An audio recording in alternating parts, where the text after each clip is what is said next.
All right, guys, welcome back. It is your friendly neighborhood investor, Patrick Curley. Can't even say my own name right. This is going to be a rough one You today. can't say anybody's name right, let's face it. Back again with Gary Shevitz. I think I got that right. The deal Close enough. negotiator, subto leader, elephant leader. And after this weekend, after speaking at that brewery, Gary, I think you're becoming an industry leader here. I think you're a trendsetter. You think? I You think all were so. drunk. That's all. There was some very Put a good little beer. booze in them and they think you're God, right? Yeah, that was a lot of fun though. We so over Yeah, the it was weekend fun. we got to meet with some other sub two students at a meetup at a brewery. We also got to hang out with our escrow officer, Whitney Atkins in SoCal, and we were discussing the importance of performing, guys, and pretty important topic, really. And this is something to consider. We've talked about this before, but I think it's something that's glossed over. And I'll go over this briefly, and I'll explain what we're going to be talking about today. But this is really important, guys. When you're assigning these contracts, these wholesale contracts, it's really important when they're creative deals that you have an end buyer in mind and that you know what a good deal looks like, because number one, there's sellers involved, right? They might be in foreclosure, they might be in a really tough spot. So by you getting them under contract and not truly being able to perform, you're really putting them at risk. That's really, really important. The second thing is there's a lot of people involved in these transactions, right? So it's really important that you do have somebody that you can perform, or have somebody that can, because it takes a lot of work and you're involving a lot of people's resources. And then the third and most important, for those of some of you are in the sub two community and some of you are considering joining, I've had a lot of people ask me about it. 100% worth it. I think it's without a doubt the best community I've ever been a part of. Pace is amazing. The community is amazing. It's important that we operate with transparency and integrity, because that's the community that they're always pointing to. Agents and sellers will be the sub two community. So it's really important that we operate with integrity. Gary, you want to add anything to that? Thumbs up. Thumbs up. He approves. It's Gary approved. Yeah, approved. Yeah, Love it. absolutely. Absolutely. We always want to operate with integrity. I like where you were going with the need to perform. Is that it's a worthy topic. Yeah. This is what kills the wholesaling business for everybody, right? 100%. Yeah. So last time, before our last meeting, we were talking about how we're going to move forward. And so it was brought to my attention, guys, that what we should be doing is mirroring what Pace is teaching in terms of the foreclosure. So I wanted just to openly say, I apologize. I don't know, maybe that was my fault with the miscommunication, but that is the intention of the challenge in terms of the topic that we're going to be handling. So we will be talking about foreclosures today. It's different in every state, but the overall principles, I think, hold the same in terms of what we're going to be looking at is how they work, number one, where to find them, and then how to act on them. Okay, so we're going to give you a brief overview of that today. And then also what I wanted to do is just briefly talk about some deals that we have in the pipeline that I think are opportunities, and then go into some questions in regards to anything related to real estate today. So Also, I'd like to add to that on yep. Wednesday, on our Wednesday session, Oh yeah, thank you. I'm bringing in someone who's become a good friend, kind of like Patrick. He's a little earlier in the journey. He's steps ahead of a lot of you guys on here, but he's been doing the door knocking on foreclosures. He knows what it's like to talk to foreclosures. So he's got a lot of boots on the ground experience, and he can share that with you.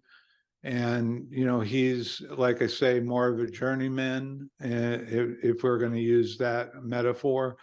And so I think that will provide some really good insight for you guys, what it's like to grow up as a wholesaler and as a deal finder, and in particularly dealing with foreclosures. He's knocked on hundreds of doors. He's had lots of conversations. He's just gotten started this year, pretty much. He's got a few deals under his belt. One of them I'm closing for him in the next week or so. It's one of the first ones he found. It's taken us a while to finally get this to the finish line, but it's a creative deal and we're almost there. So his name is James, and I really urge all of you who are interested in getting, a firsthand point of view on this to join us on Wednesday. Awesome. And he's just a great guy, just like Patrick. Perfect. I love it. I love that you forced me to network, Gary. All right, guys, let's talk about foreclosures for a little bit And here. you were good at it this Sunday. Right? You did a good job networking. You were Mr. Social. Yeah, we had actually had some really good conversations. So foreclosures, guys. Let's hopefully my pin works. If not, I'm just gonna talk to you about it. Uh-oh. Just thing out of juice. This is Patrick trying to be Pace loves the whiteboard. Yeah, well, I don't think it's gonna happen today because I think this thing is dead. All right, let me stop my share. So back to what I'm doing here. So that's out. All right, so foreclosures.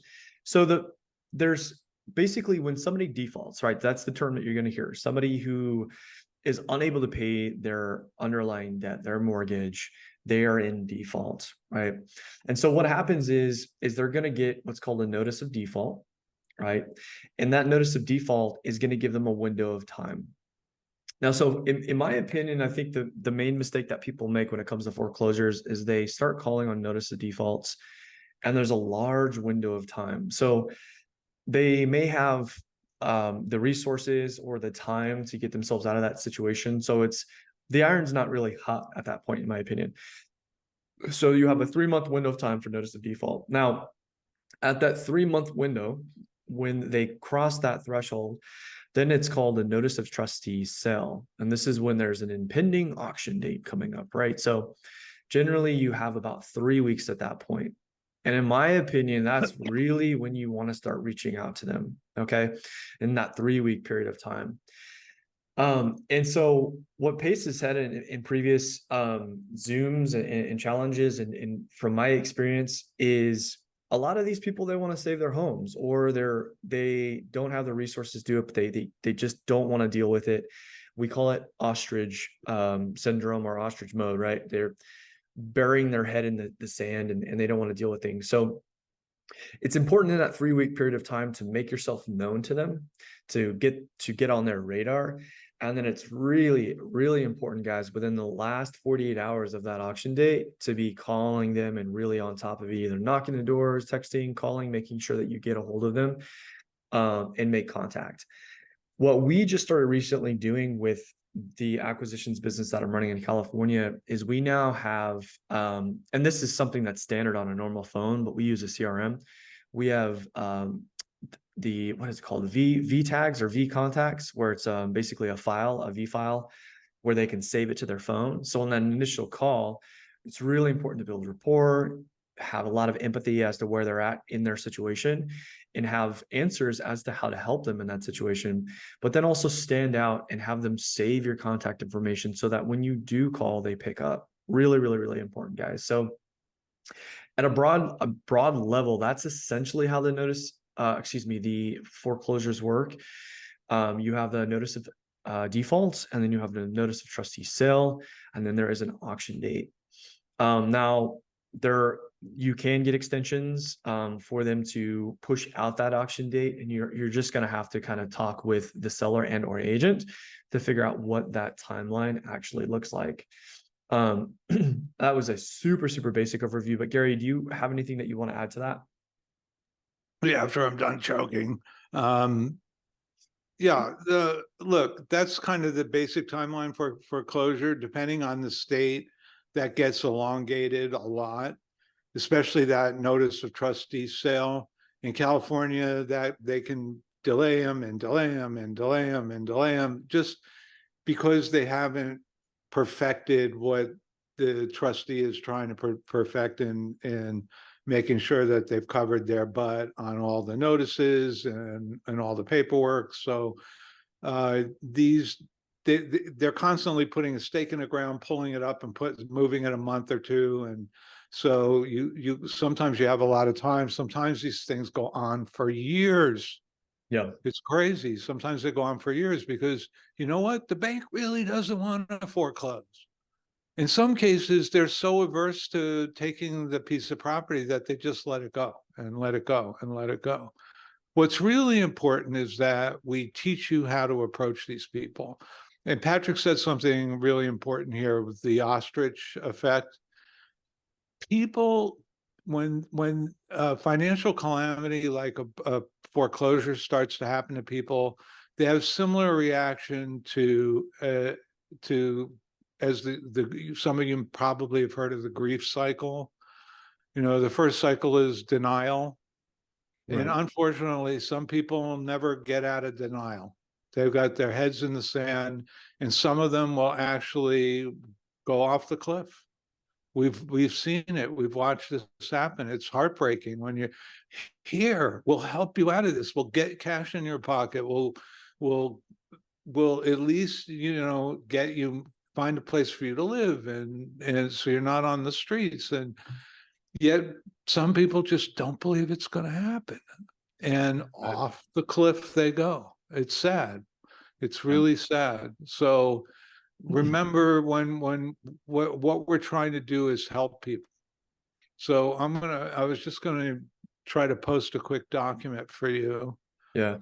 And And what he said is really important. Like when you start working on foreclosures, you know, you start to learn the benefits of helping somebody out of a foreclosure, and really with the subject to taking over somebody's loan, subject to what happens in that situation is you begin to perform on that note and you get them caught up, and it helps their credit. Their FICO will bounce back in a short window of time, respectively. But what you'll discover is that some people they're crushed so much by their situation that they give up. So it's very surprising to see, but occasionally you'll see people who are just they don't want to be helped and there's no helping them. So it's unfortunate, but you will come across that. Okay, so let's talk about where to find these. And I'll just share my screen real fast. Let's see. And we're going to kind of go through this pretty quickly, guys, today, because I do want to get to questions. By the way, guys, for whatever reason, my Circle account's not working right now. So if you've been messaging me on Circle, it's not that I have not responded to you. It's that I'm trying to get back into Circle.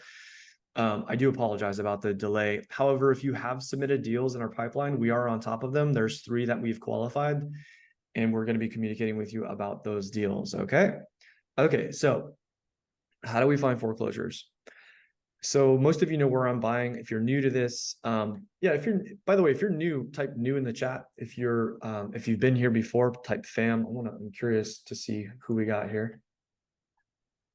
If you're new, type new, guys. If you've been here for a while, fam. Lionel, what's up? Hey, Lionel, did you actually, I want to talk to you after we go through this, Lionel, about that deal in SoCal. A lot of new people here. Fantastic. Cool. Cool, cool, cool. Welcome, welcome, welcome. So I'm purchasing in most areas of California, Nevada, Arizona, Texas, Georgia, South Carolina, North Carolina, and Florida. These areas. So those are all the areas that I'm purchasing in. So let's choose an area, guys. What do you guys, where do you want to focus? Let's take a look at foreclosures in a specific area. Put it in the chat, guys. What state out of those states that I just named do we want to take a look at? Vegas, Las Vegas. Okay, cool. I would imagine there's a lot of foreclosures in Las Vegas. Do you guys know why?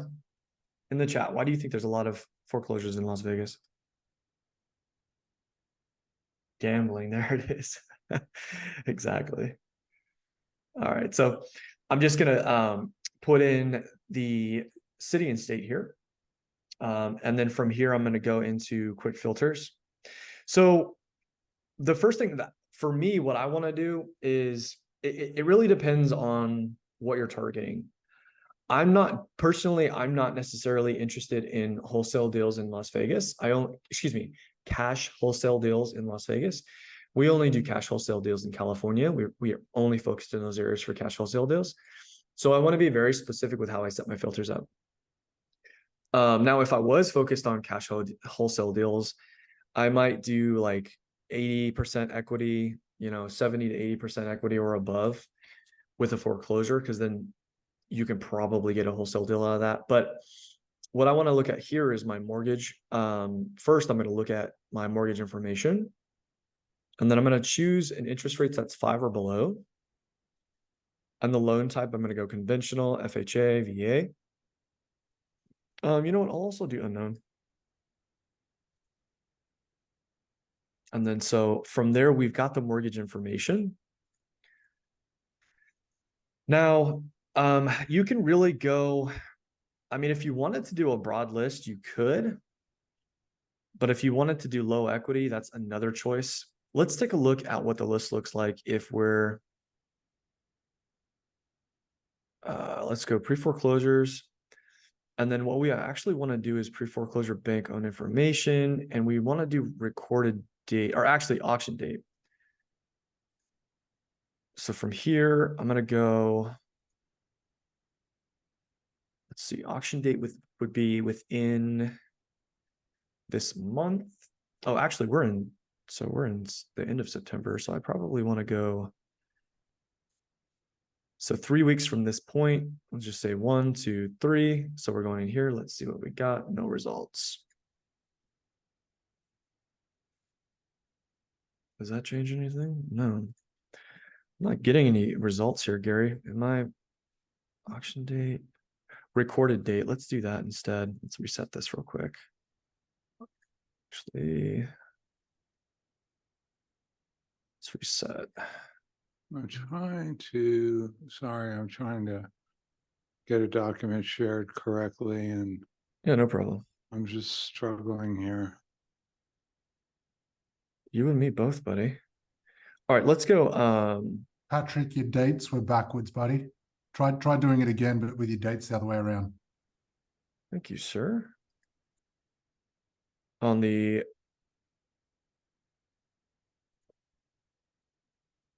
So let's go recorded date. And if it was going to be, so probably going to be here if it was recorded. Let's take a look. But this is going to pull up all of the pre-foreclosures, not just the default. So, yeah, well, you can select which kind you want. Oh, here we go. Yeah. So this would be, And what you want to do is just select, don't go back more than 30 days. got it. The thing is, when you're pulling from a public source like this, it pulls that information in and it never goes away. So if you look back too far, a lot of these will be resolved already. People have paid up their loans or taken some action to get back in the good graces. And there aren't a lot of foreclosures. Right. Because the foreclosure rate right now is still pretty low, despite some people hyping it. It's just not true. So, what you want to do if you're going to work foreclosures is start with a 30-day look back, and every week look for new ones, 30, and grab them, in your area, in your target area. 100%. Yeah. And so, I can't answer that question, Jeff. Should you have gotten privy? Does privy have pre-foreclosure? No, it doesn't have the filtering system like propstream does, guys. I prefer propstream. I use For both, this guys. purpose, yeah. For this purpose, I use both. Batch leads is good too. I think Gary has more of an opinion on batch leads versus propstream than I do. Well, I think propstream has the most lush amount of data points to work with. And the import feature, I don't believe batch leads does that, unless they've added it. I haven't looked at it in a long time, to be honest with you. These technology companies are constantly improving, adding features and capabilities. So, you know, I honestly have to say, I haven't looked at batch leads in at least a year. I've been hooked on PropStream myself. They have, you know, like I say, I just find the data points, the ability to import properties into PropStream. Not that you're importing properties per se, all the properties are already there. So you're not really importing data, but what you're importing is a list. I want this list in PropStream created from these APNs. And that's really powerful because, you know, what I'll do is I'll download APNs from the MLS and I'll bring them into PropStream so I can look at an entirely different data set. And, you know, one of the things that PropStream is really bad at is MLS data. Privy is head and shoulders better than PropStream when it comes to MLS data. So every application has its nascent strengths. So, you know, what always amuses me is I'm pulling ad listings only from the MLS, and I'll pull like 400. I'll import it into PropStream, and it'll tell me that 310 are on market. Right. So that gives you a sense of how delayed their information can be. Yeah, and again, guys, like foreclosures is just another channel, right? Like Gary's correct. And we were actually just talking about this. Foreclosures are going to be probably one of your smallest lists. I mean, comparatively to the list that we've already provided you guys, but it's a different approach. And the approach should come from a place of trying to help them. And you want to really get an idea. Do you want to keep this home? If you do, great. I'm going to give you some resources and we'll show you some resources in a minute here. But I just kind of wanted to show you where and how to find them. And as you can already see, I don't usually focus on foreclosures, but we're figuring it out together. There you go. We're doing this together. Well, I work with a lot of people who do focus on foreclosures. Yeah, and they come Fact. to us. I mean, we've got 4 in our pipeline right now. And it's not like they just come to us. You know what I mean? So okay, so let's take a look at this, guys. So this is actually, without even really looking at it, this is an opportunity. I don't even need to pull out a spreadsheet to tell you that this is an opportunity.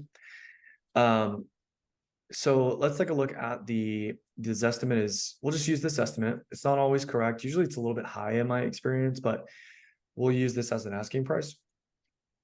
By the way, I posted a link that we'll talk about to a document. Okay, perfect. Copy. Yeah. So the asking is going to be the estimate. I'm just going to put that in there. This is off market, so we would be going direct to seller on this lead. So the gross proceeds. All right, let's put in the loan amount.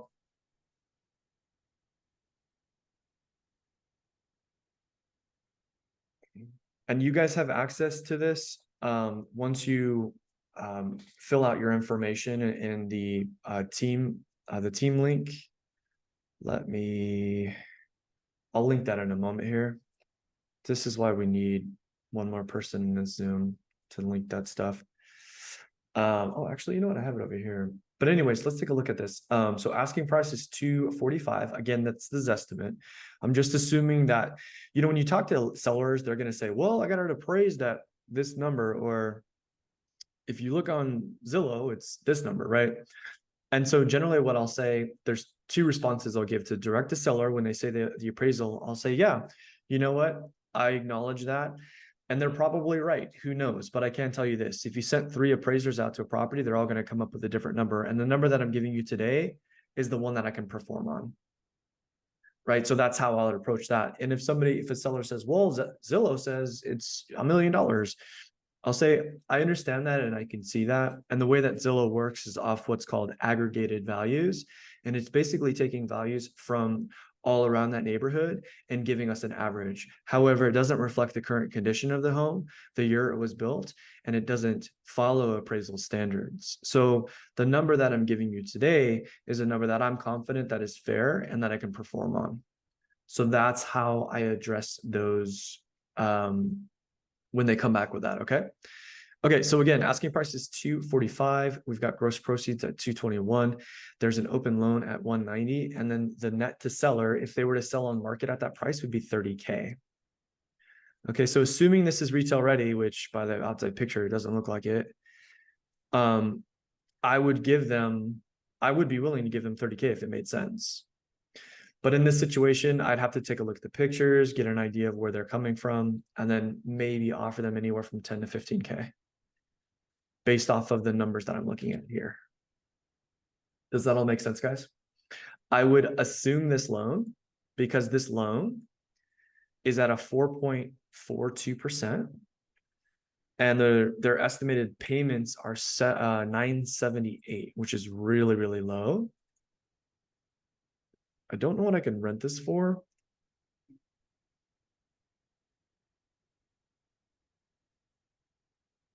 But let's take a look on.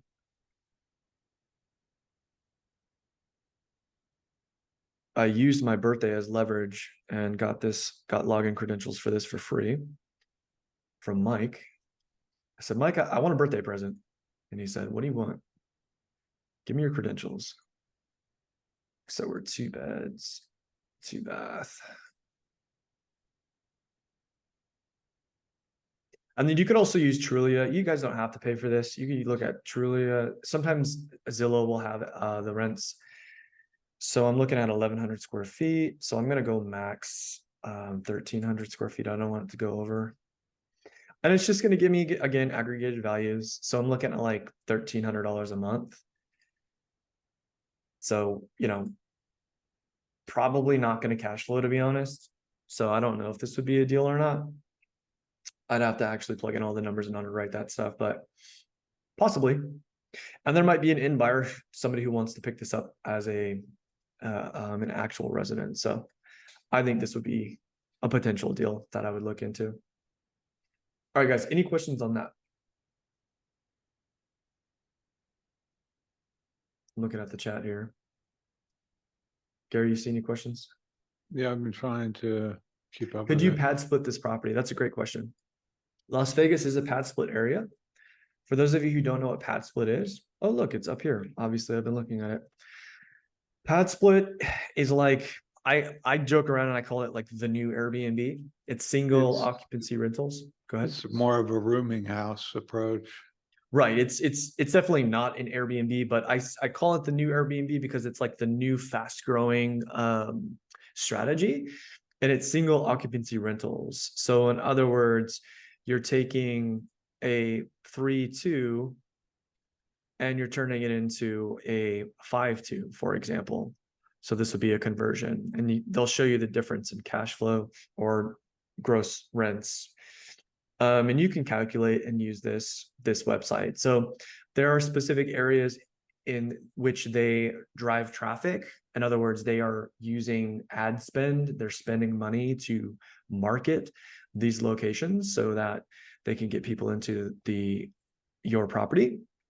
They also manage the property in terms of normally what a management company would take care of, but they don't handle things like, taking care of the lawn and stuff like that. So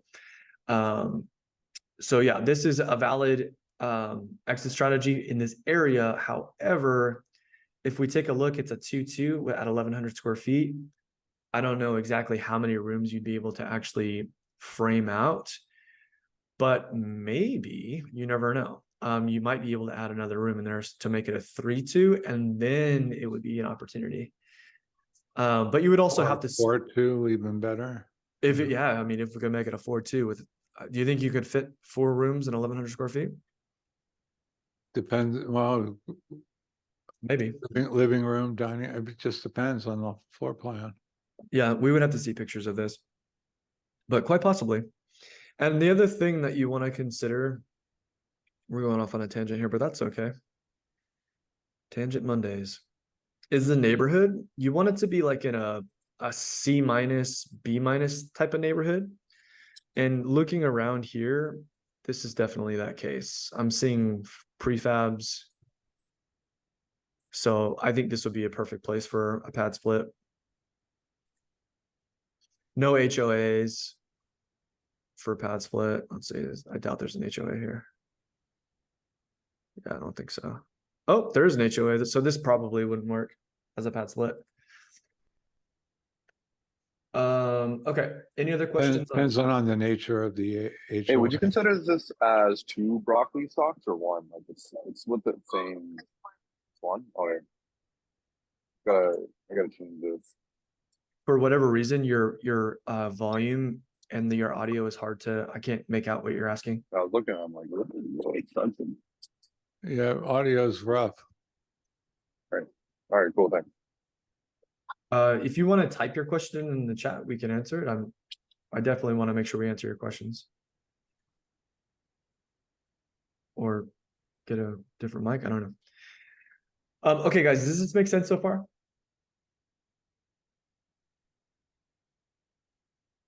Cool. All right, I don't see any questions. So Hey, again, Pat. what we're, I'm Go ahead. sorry, it's Kalila. I had put my Kalila. question in the chat, but I just wanted to ask, when we was on the spreadsheet, Gary's spreadsheet, what were the numbers you used again to come up with, is that what you should offer the seller?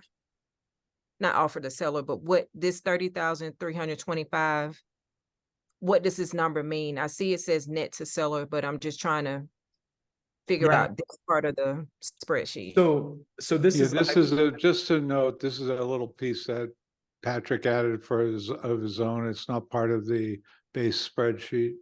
Gary's not liable. Okay.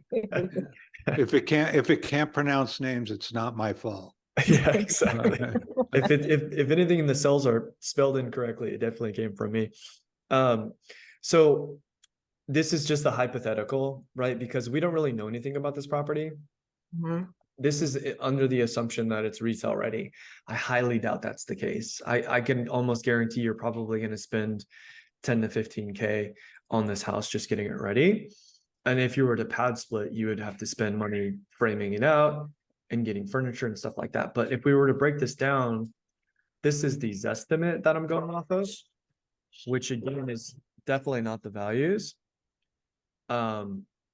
And then so if we take this asking price, this is gross proceeds, is if there was 2 agents involved and there was holding costs and there was closing costs, all of those costs would be taken out of the proceeds of the sale. That's what they're left with. Then you subtract the open loan, and that is what's left over in terms of money on the table for the seller to walk away with. Okay. Again, all hypothetical.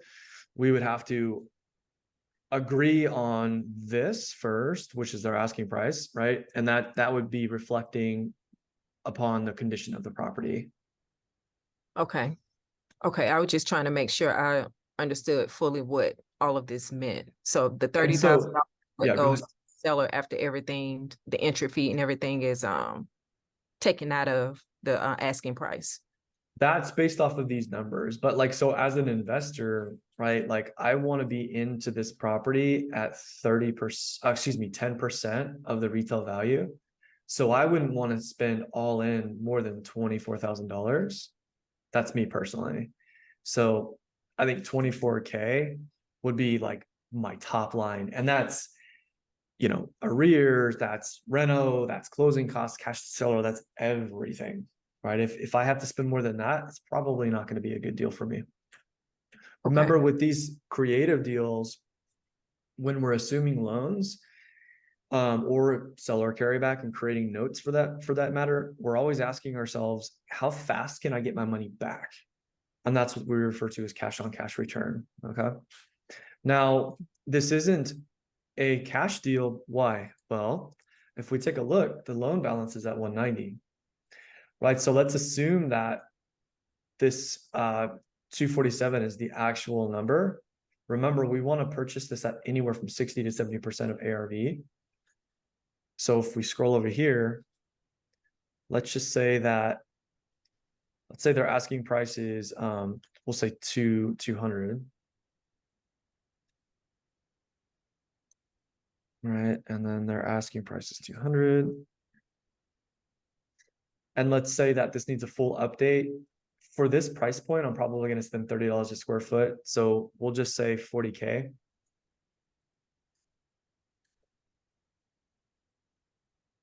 We're coming in at 83%, which again, consists of two numbers, 10% net to the end buyer, they want to make 10% profit. So if they were to sell this, they would want to make at least 24K, and I'm sure they want to make more than that. And then the other 7% would be, agent fees, holding, closing costs, all that associated. So we're at an 83% discount.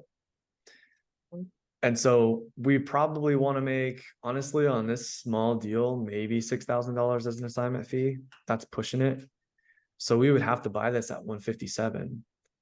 That's our maximal allowable offer. Can you guys see this okay? Yes. So that would be our maximal allowable offer if it was a cash deal. So if we take a look, that 157, we owe 190.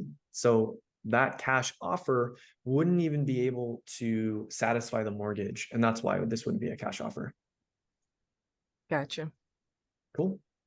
All right. Thank you. Yeah, we'll talk about your deal after we go through everything. Okay, the deal that you got in the pipeline. Okay. I see you out there doing work, girl. I'm trying, Patrick. I'm Get just it, trying girl. to get there. Get it. Love it. All right, Really, guys. it's coming in strong, definitely. Love it. Okay, let's take a look at another example. So we got some other auctions here.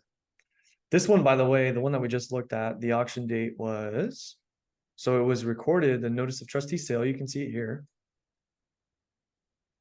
It was recorded on the 9th of August. So we're way past, they might have gotten an extension, who knows? Okay, Well, these cans get kicked down the road frequently. yep. All right, so we have a question. We have a hand up. Does your hand up have to do with what we're talking about? If it does, we'll pull you up on stage and we'll chat. My hand is up to discuss my a deal for later. You had mentioned to Kalila that you would be discussing her deal once you went through this. So I Yeah, just put that. we'll chat after. We'll do that. Correct. Thank Okay, you. perfect. Cool. Okay, so here's another one, guys. Or is it yeah, this is a different one. So way more equity this time. You can see the loan balance to estimated value. There's a considerable amount of equity in respectively, right? So let's take a look. Foreclosure, notice of trustee sale. And this was recorded on the 16th. Okay. All right, let's take a look. Is this on market, off market? What's the story here? Pre-foreclosure, but I don't think this is. Oh, it's been on Zillow for 161 days. This looks vacant, which means that there's probably at this point, you're not going to do anything with loan modifications because there's nobody living in it. What they're asking price is $383. All right, so if we were to plug that in, let's take a look.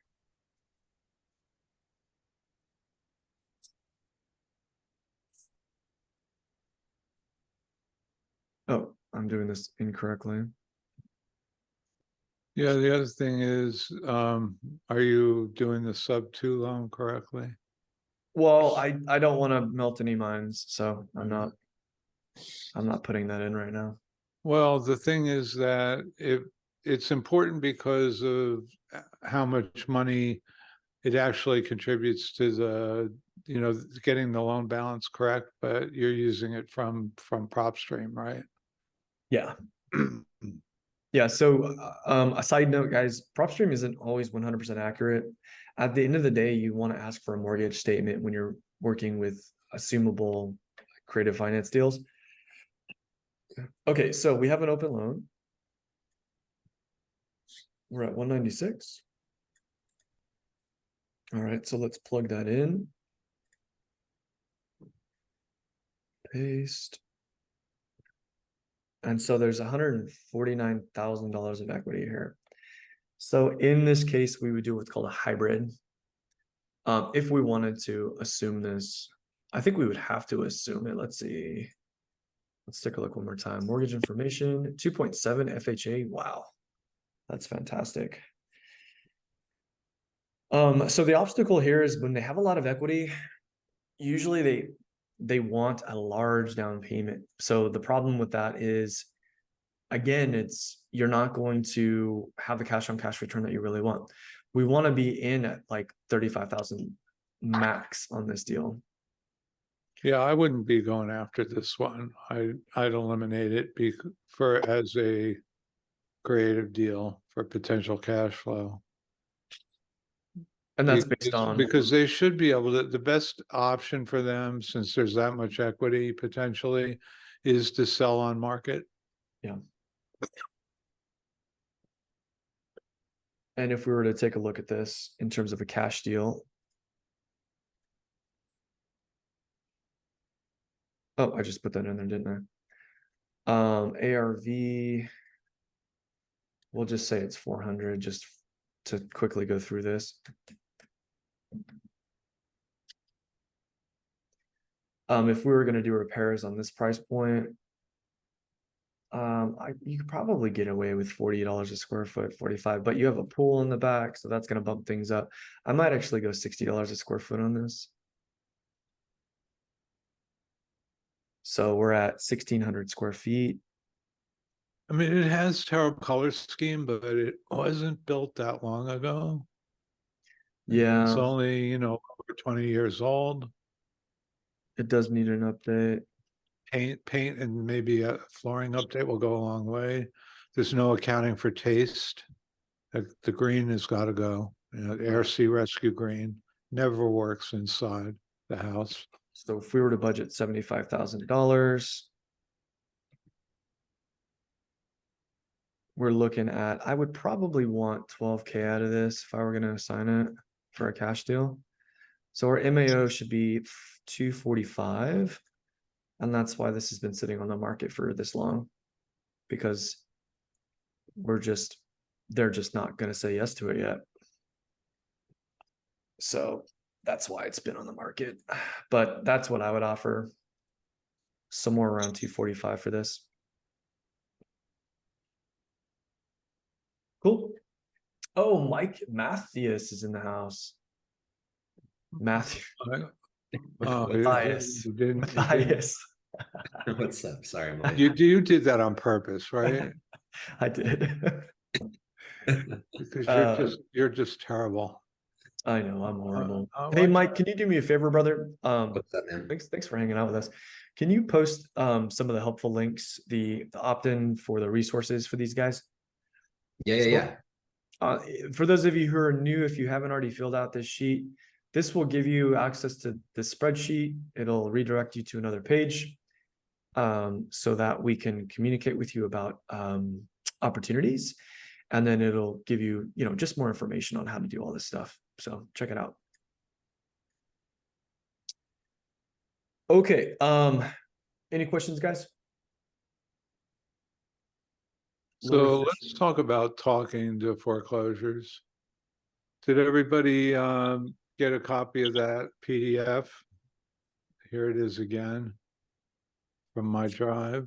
I guess I should open it if I'm going to speak to this. All right. So this is 7 to 9 ways you can stop foreclosures.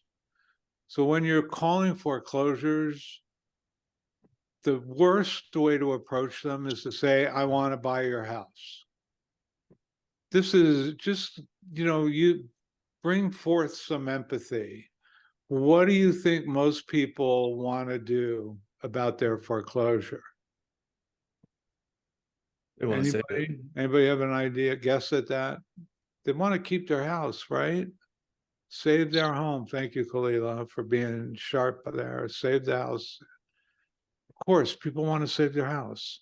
So the way you approach them is, hi, my name's Gary. I noticed that a public filing came through on your house, and I just want to make sure that you're aware of all your options and that your bank isn't bullying you, so you know what rights you have. And sometimes that'll melt them a little bit, but the idea is, I'm here to help. I'm here to offer help and information. There's no charge. The last thing you want to do is lead with, I want to buy your house. I want to score on your house. Right? I mean, they're feeling, this is a low point in most people's lives. A totally low point. So you see that document. So these are ways that people can stop foreclosure, and this is value you can bring to them, because some of them may not realize this is a way to save their house. They may not realize that they have these options. So number one is a personal loan. So if you can get a family member to help you out, that's tough sometimes. You know, family members aren't always that forthcoming, and not everybody's got family with some money put away. But it's one of the options. You can list your house with an agent, put it on the market. Well, unfortunately, we talked about the ostrich effect, the state of denial. A lot of people would rather try to find a way to save their house. Well, another way to do that is through a loan modification. What is a loan modification? You go to the bank and say, we're behind, we'd like you to consider modifying the loan. And in traditionally financed houses, this is basically the bank giving you a new loan.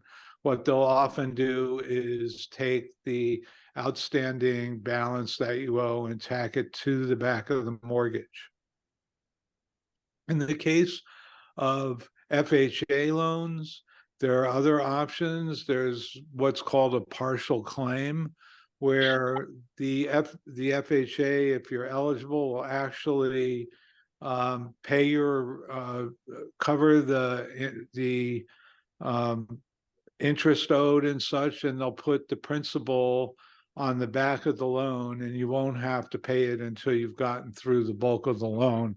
That is an awesome loan modification, one that really is helpful to people. Another option is to rent your house.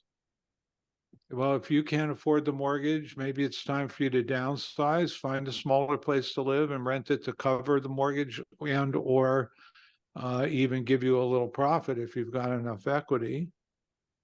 You can accept a cash offer from somebody. There's plenty of people out there looking to buy for cash, especially if you have a lot of equity. That might be your best deal. You can sell on creative terms, and that's ideally what we like to do with foreclosures, at least people in the Subto Nation. This is a great, especially if there's low equity. High equity doesn't always make a good opportunity for creative deals, because people, as Patrick mentioned earlier, people want to get the cash out. You know, the last thing that people get behind on is their mortgage, right? So if they're behind on their mortgage, there's other debt, there's credit card debt piling up there. Trust me, there's other debt, and they need that money. If they have no equity, then it's a lot easier to talk them into a creative transaction, get them what equity they do have, and it'll still fit into your buying model. One of the last ones here is bankruptcy.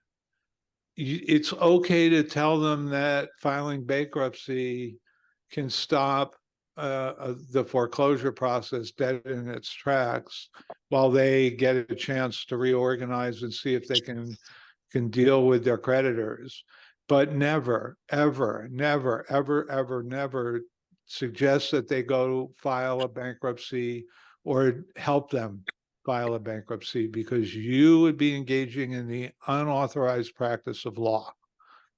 Don't go there. Suggest that they see a qualified bankruptcy attorney instead. And if you're really smart, you've got one that you can recommend.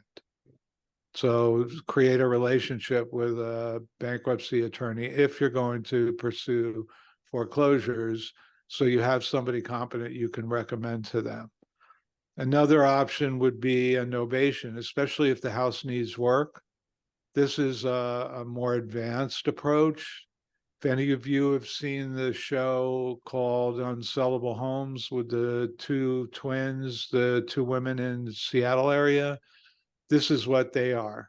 This is what they do. They go into the seller's home, they bring the money to fix it, and they make an arrangement how the money of the sale gets distributed. And lastly, we have short sale. And that's where you approach the bank and say, hey, we've tried selling the house. It's not selling for enough to cover the mortgage. We're not getting any offers. We need this to sell this to get out of it. And you approach the bank with the idea of a short sale. These are a pain in the butt. The banks are not thrilled with these because they're taking a write down, but it is an option. So everybody got that? Any specific questions Yeah, about? I just wanted to add on before we get into questions. Yeah. So there's a few things that you touched on that I really want to highlight. The first one was understanding where the seller, their situation and what they need, right? Gary talked about how the mortgage is the last thing that falls behind, right? And so they might need cash, but knowing how much they need can help you work with them so that both parties come out on top, right? So you have to Good ask point. these questions and really know what they need to navigate whether or not you can actually help them. And at the same time, be able to benefit as an investor, right? So really, really important. The other thing is that every state has, mortgage relief programs. I'm in California. I'm going to post this into the chat so you guys can take a look, but just knowing what programs are out there is very helpful when it comes to communicating with these people. And I'll tell you this, guys, like we've mentioned before, it's the 11th hour that they choose to sell to an investor.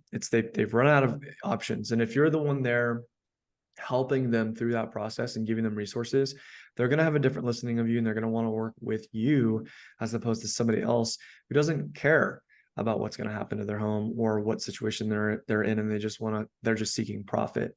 So truly and genuinely come from a place of helping them, and not only will you be doing the right thing, but you're going to be living a more enriched life and actually close deals and actually end up helping some of these people. Yeah, you're there to counsel them, to help them. You're not there to buy their house. Right. You're there to help them say that this is how you approach people in foreclosure. And the last thing that I almost forgot, because you brought up short sale.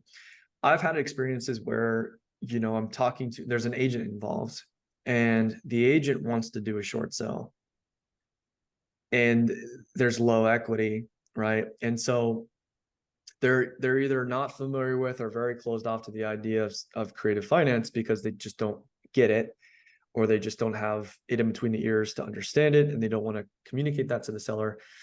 And in my opinion, it goes against fiduciary duty. And this is just my opinion, because a short sale can actually affect dramatically your ability to lend in the future and your credit. It's not good. Short sales are not great. So Short it actually sale is going to be on your credit report for 7 years, just like a foreclosure. right. Bankruptcies last for 10, so they're not the best options. Also, people need to be counseled by an attorney before they do a bankruptcy, because they need to know the consequences. Do people here realize that the minute you file bankruptcy, your credit cards get turned off? I saw somebody take an elderly woman to that process, and the poor woman lived with her credit cards, and all of a sudden they were all shut off. And these people ended up giving her money to survive, to buy food. It was a real problem. So that's why I say, do not ever get involved in that, other than to say, hey, it's an option. Talk to a bankruptcy attorney. Here's one I know. Here's their card. That happens upon the completion of filing, right? Not initiating. No, the minute you file, your credit cards get turned off. The So credit bureaus find out, you and initiate bing, filing you get bankruptcy. shut off.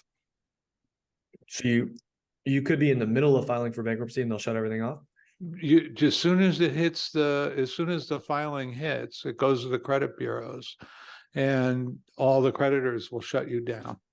It's like next day, you could be shut out of all your credit. But that's upon completing the filing, right? No. Oh, that's on the first day, huh?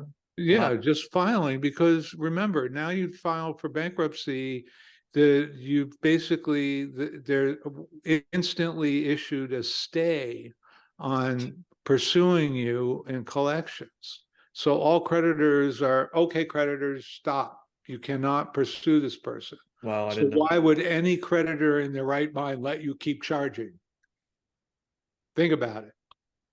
You can no longer, boom, we just stayed all collections.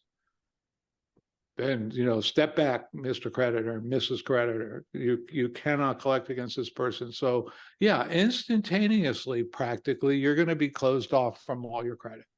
Wow. So these are horrible consequences. These are decisions that can only be made with the counsel of a good, experienced attorney. Right. We're not attorneys. Right. Just remember that, people, because Maria you has get her hand yourself in a world of trouble. Gwendolyn, I know you have your hand up, but you wanted to Yeah. talk about a deal at the end. So if you want to lower your hand, we'll get back to you at the end of this. Maria, do you want to pull her up so we can talk to her? Is this on topic, Maria? You're on mute. Okay, thank you. I always forget to unmute myself. Yes, my question is actually about VA loans, and I guess it's not only about in sense of like foreclosure, but in general, like when we do creative financing and we're taking over VA loan. So what happened after? Because lots of VA loans, it's zero. And if we're taking over this loan, so this person won't be able to get another VA loan until this loan is going. Am I correct? Or It depends. It depends on the entitlements, what they're able to actually, you can purchase another home while having a VA loan open. But you would have to actually go in and talk to the VA about what's possible with their specific entitlements. In some regards, it's actually easier to get credit after bankruptcy than while you're still in the horrible credit, because you can only file bankruptcy every 10 years. So once you're done with your bankruptcy and it's just discharged, let's say through Chapter 13, where you've had what's called a reorganization, there are companies that will give you credit right away, right out of bankruptcy. You're going to pay for that credit for sure. You're not, your FICO score is not giving you the best rate right now, but you will get credit because they know they got, you've got 10 years before you can pull this stunt again, So in some ways, getting credit after the bankruptcy is easier than during or before.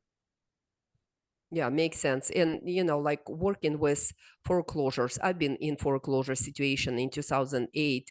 And let me tell you, like emotional thing, like first, I would say 2 months, you're literally in a dumpster, you're searching for solutions. When 2 months pass, honestly, my personal experience, then you don't give a flying bird about what is going on, because honestly, you're like, yeah, I exercise all, like in my situation, and I work with people because I was a realtor, and I work with people, and 2 months pass, like literally some of them in 3 months, and then like people don't give a shit about everything what is going on. It's like, yeah, take my house, auction, good, we don't care. That's just my personal experience. If no one, like I'm sure people, never dealt with people and emotional distress. And also it's very hard when you work with people like this, because emotional high, only if you want to be in soap opera, that's right way to do it. Right. This is so amazing for you to share this, Maria.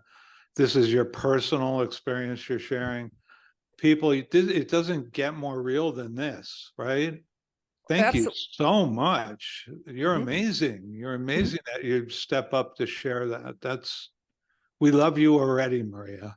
Thank you. Well, someone needs to, because you know what, people are hiding this stuff, and I know all sides because I was going through foreclosure when I was helping other people with short sales and foreclosure, and I saw good, bad, and something in between. And what people are trying to do with real estate, like 2008 and 2009, it was horrible. I just hope, in this time, it's a little bit better. At least it will be less scumbags, honestly. My opinion. That's it. Good. Yeah, I'm done, guys. Thank you. I love your delicate phrasing here. It's so, it really is I think- bringing it home for real. I think you guys are kindred spirits. Gary. Hey, I just went to Maverick Arena on Saturday with Space. Let me tell you, speaking of foul language, it was like literally 12 hours foul language. It's like to the point I will probably never swear again. Hey, look, while you're here, is there anybody here want to ask Maria, if you don't mind me putting you on the spot, Maria, is there anybody Absolutely. here who would like to ask Maria a question? It's not often that you get somebody willing to share like this. So anybody here want to ask Maria a question? We'll keep her up here for a minute if you have any burning questions. Louisa, come and join us. Hi guys. Hi Maria. Hi. So did anyone actually eventually help you, or are there anyone actually ever called you or approached you that you think that, okay, this person sounds genuine, or you're open to listen to them, or actually whoever called you just hang up, or what did you do during the process? You know what happened? Again, it was very interesting time, 2008. And if we go back, there were tons of options. I was trying to do, like special auctions, like literally when you have properties and you advertise your property and stuff like that. Yeah. Also, I was a realtor at that time. Everything what I've known about foreclosures, I probably was the most educated person. And yes, there were people who are coming to me, and it was kind of, you know what? Oh shit, you're in this deep shit. We can buy your house. Like, well, too bad, so sad, but that's not what I want. I want the house, but I want better offers. But again, people pull data, and there is no even consideration to ask what the hell is going on. Oh, I see. It was more like throw a contract, and actually lots of realtors were involved in this stuff. Finally, I just posted on MLS because my house was on MLS. I said, if you don't have something really substantial, or you're smart enough to open your mouth and talk to me, do not bother me, because I will tell you F off. And that's what happened. But there were some circumstances that we couldn't resolve because I was going through divorce. So there were lots of. Also, speaking of that, never ever work with people who are going through divorce. Oh. You will never ever satisfy both parties. Okay. And you will hear F word throwing back and forth. You will be in the middle, and I'm like, soap opera. Can we watch Kardashians? Okay. So that's the truth. Yes, people were coming, but what I found out that I was the most knowledgeable person, which kind of sucked, I guess. Okay. So basically, some empathy would be good, even though we do it or not. Tons of empathy. Absolutely. Because first you really need to ask people what is going on. Yeah. And there are only few who will open up, because I was going through this stuff and I was trying to help other people. And people like Fort Knox, they're so ashamed of opening their mouths and say, listen, I don't have money. Okay. Got it. Thank you. Thank you. This is so freaking valuable. Yeah. It is, to have Maria, you are our rock star for today. Kalila, do you have something for Maria? Yeah, I just wanted to ask Maria, how long did it take for you to realize that you needed the help? Like, how many reach outs did you get from like phone calls, door knocking, text messages? How long were you in that process of, I guess, denial? I guess that's what I'm asking. Or were you ever in denial? Listen, I never been in denial. You know, when you stop paying your mortgage payment, you know, you're in hot water. I knew it from the beginning. It wasn't even, some people are seriously in denial. They will give you all this crap that they can modify loan, and you come and say, no, you can't. And you cannot because of this and this and this. I'm just looking at your paperwork. So for me, no, I probably was one of you who realized, knew from the beginning what is going on, and I was trying to find different solutions, but it was just we had way more. Speaking of HELOCs and this crap that all banks were pulling on us and telling us that, yeah, we have the biggest assets in the world. No, it's the biggest liability in the world, owning the house, because the bank owns it, and we had more in our house than pretty much the value of the house. But the bank, like, you want money here, boom. So that was the situation. So I wasn't in this like la la land that, somehow we can fix the situation. I was trying, but very intentionally, and I was approaching people, and I was pretty much calling brokers and saying, listen, find me someone. And it just happened. And it sucks. It really sucks. At least I was able to help a couple of my clients, but some clients went the same road, and they're still in denial. It has been, I don't know how many years, 15 years, and they're still in denial. They blame the system, not themselves, for not taking right action. And actually, like, listen, pull your big panties on and say, oh shit, I need to pay my bills. So that's the truth. I appreciate your transparency and your way Thank to you. take being accountable for your actions. This Yes. is awesome. And sometimes people need this like boom on the head and say, hey, be accountable for your actions. And yes, it's great that you have equity in your house, but guess what? When the auction hits, all your equity will be down the drain. Enjoy. I'm so nice. Guys, can you tell? Rome, are you willing to share any of your experience? And Anne is saying that she's going through the whole thing right now. Is there any way we can help you, Anne? If you're willing to share and come up and talk with us, I'm delighted to have you come up. Yeah, I can. Hi. I can share. Rome, okay. Let me find you, buddy. I'm screen printing while I'm listening to this. Oh, okay, great. Yeah, we got you. Okay, so the same thing happened to me in 2008.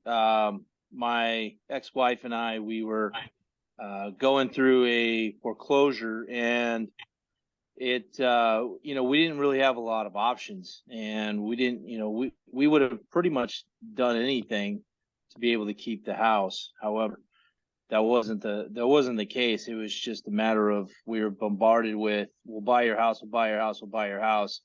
And we wanted to stay in it because we had 2 kids, and we just never had any options. No one gave us any help, saying that, hey, you know what, you could find a personal loan, you could do something else, we can figure out forbearance of some sort, something, anything that would have helped us out.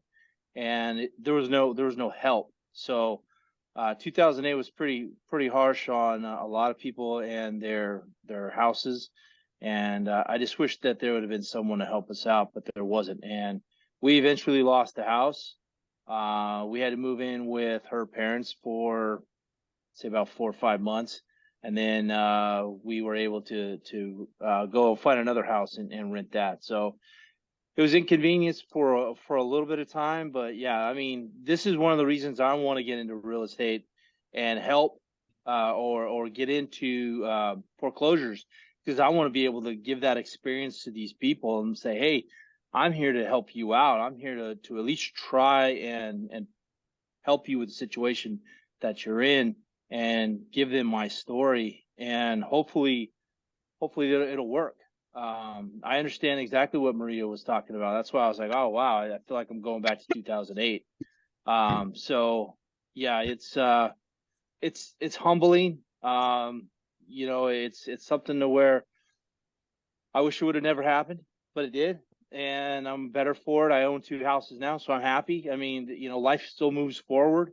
But yeah, this is one of the reasons why I'm getting into wholesaling and definitely for foreclosures. So if you could tell people approaching people in foreclosure, the one thing never to do and the one thing that they should do, what would you say? One thing to never do is not pay. You have to pay. Even if you can't, you need to at least try and figure out a situation, and don't just let it go, because it's going to bite you in the ass. You have to make a decision and own up to, hey, I need to make a payment, or I need to ask for the family. We were, oh, we're not going to ask our family. We're not going to do that. We're bigger than that. And it was just like, God, I wish I would have asked my family. I would have asked a friend. I wish I would have asked my employer or somebody, to where we would have gotten something to where we would have been able to make that payment, and then had another month to figure it out. And that's one thing I would tell somebody is, don't be stubborn. Figure out a payment, and then you have a month to figure out it again. There's always another day. Let's work it out to push this along. Keep your payments going. Make sure that you're doing what you need to do. Keep this going, and then you'll find another day to fight. I don't remember the second part of the question that you had. One thing that you should do, the top thing you should do, the top thing you shouldn't do, you said you should definitely make a payment. So Yeah. what? One thing you shouldn't do is don't ignore the banks, or don't ignore them, because if you ignore them, they're going to come and get your stuff. I mean, they know where you live. They're going to come get you, and they're going to take your stuff, and you're going to have to, sit there and stare at your wife and your kids and tell them, hey, you know what, this sucks, but we have to go, and we have to go find another place to live. And that was really hard to do. I mean, I'm a former Marine, so for me, it was just like, oh, this sucks. But there is another day. I always look at that. There is another day, but I would always say, don't ignore the banks. Don't ignore your mortgage lender. I just wish that there was some help. I wish they would have given me options. There was pretty much no options. It was either pay or kick rocks. And you know what? I wish there would have been something to where they would have been able to work with me and or given me something. But it is what it is. Everybody, we are so blessed to have these people sharing this with us, because the insight you're getting right now is so amazing into how, into the psyche of someone going through this, and help you adjust your empathy if you're going to approach people like this. And you're going through this right now. Who, me? Yes, I am. Anne. Oh, Stay Yes. with us, you guys. This is an incredible experience, even for me. It's so incredible for me to hear this. I appreciate you guys so much. You have no idea. Maria, you have a great smile. Maria, tell us what you're experiencing right now. Anne, is this resonating with you? Absolutely. Yes. I'm going through it right now. If we exhausted, our mortgage lender will not do anything. They won't offer us a modification. We did a forbearance for a while. We exhausted that. My husband got COVID, and he got a heart condition from COVID, and had to have heart surgery. And he owns his own business. And he wasn't able to work. And I went out and got a job, but it's not enough. So yeah, that's basically where we're at. Our house has been on the market for 73 days, no offers.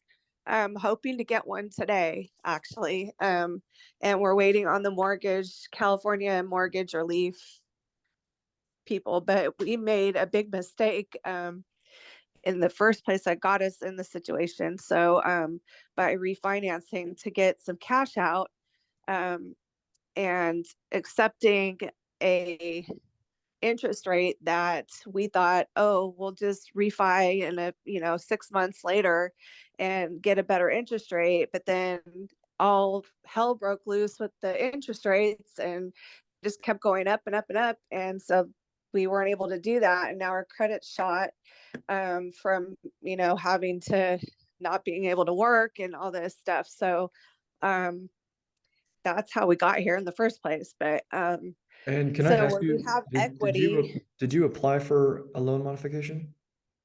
we did, yes, you several got denied? times. They just sent us in a circle for months. You got Where's your denied. house, Ann? Where is it? Where are you? California.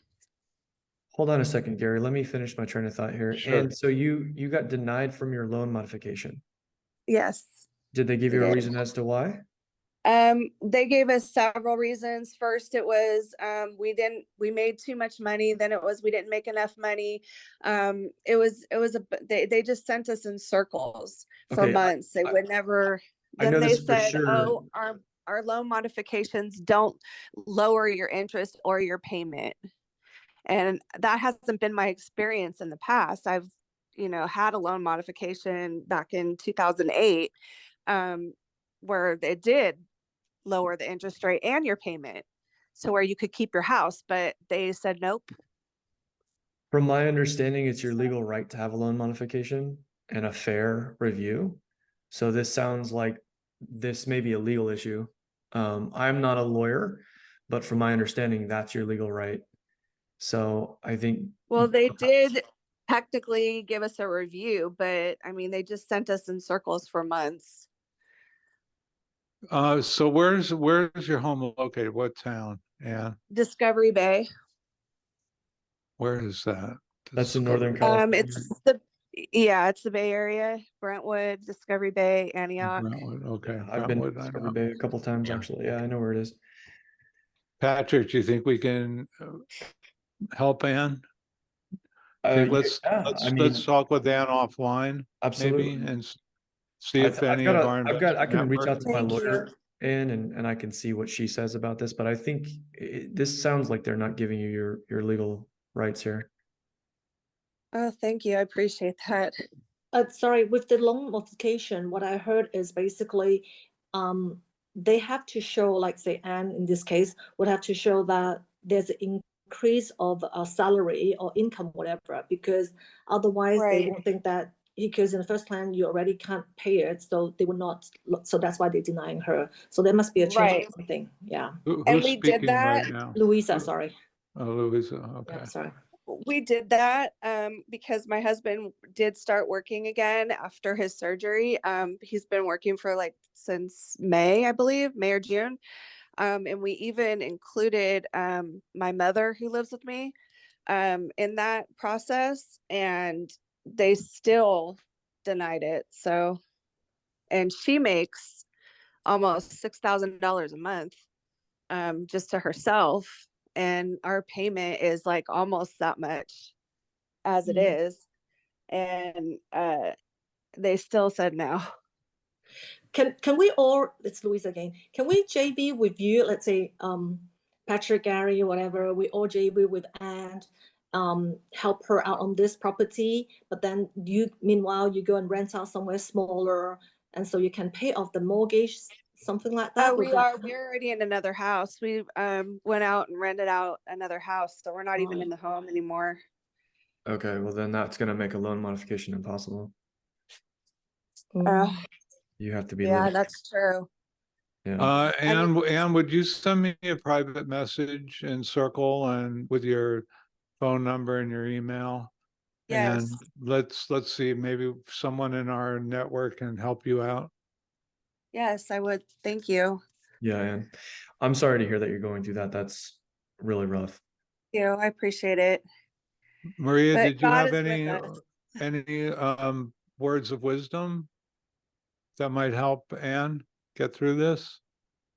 Gosh, words of wisdom. You know what? I know that tomorrow is another day and life is throwing, our experiences, again, coming from my experiences and divorce and losing the house and lots of things. I lived in 5 countries and I went through ups and downs and lots of money and no money and stuff like that. And I understand it maybe sounds like cliche, but reality is we all go through all these experiences for a reason, even though Yes. it's serious trauma, but we are better off after because it just changes something in us. For me, what it changed, guys, I'll share this stuff. Please don't laugh at me because, I had the vision because I'm going through divorce. My ex-husband is a doctor who says, I won't pay you a cent. We've been married for 23 years, 2 kids.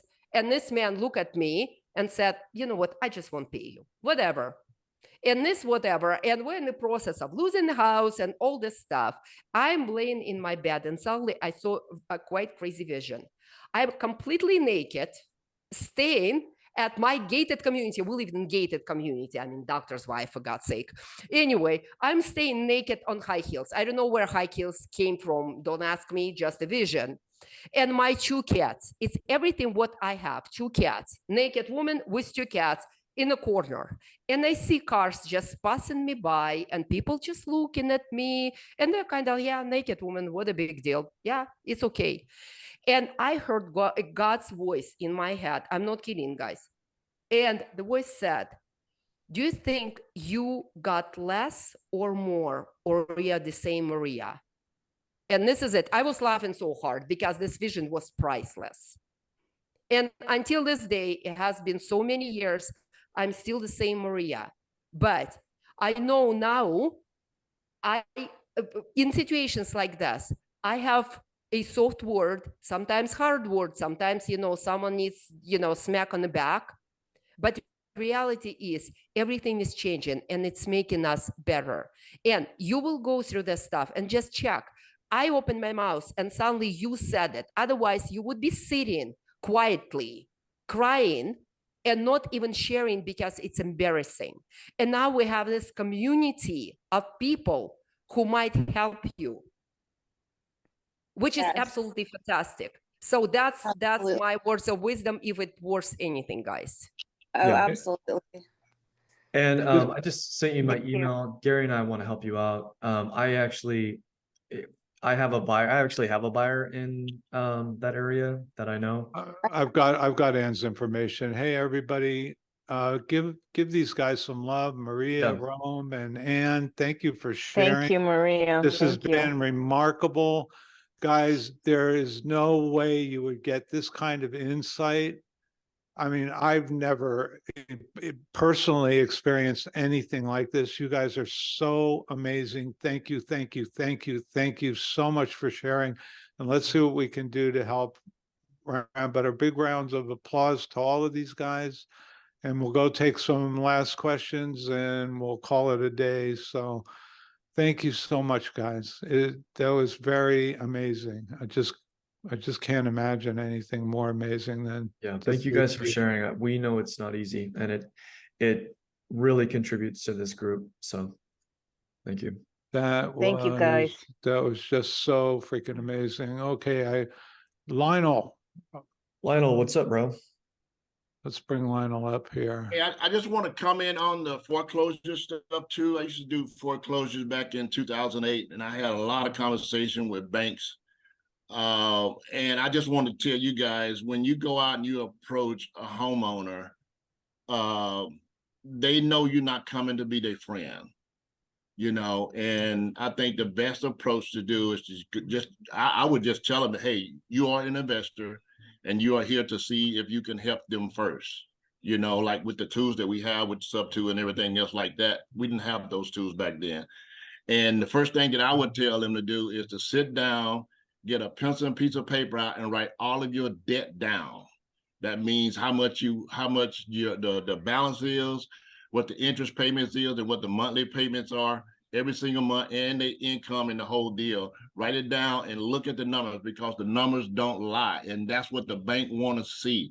You can't go back and add your grandmother or somebody else to it, because the bank, when they're gonna get your financial statements, they're gonna go all the way back and look and see your income.